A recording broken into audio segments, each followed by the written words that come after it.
You ask Tiger to solve. This deals with linear equations with one unknown. The final result is v equals -5. Let's solve it step by step. Simplify the expression. Expand the parentheses. Simplify the arithmetic. Group all v terms on the left side of the equation. Subtract 4v from both sides. Group like terms. Simplify the arithmetic. Group like terms. Simplify the arithmetic.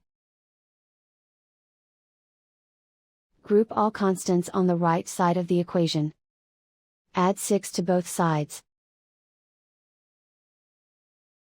Simplify the arithmetic.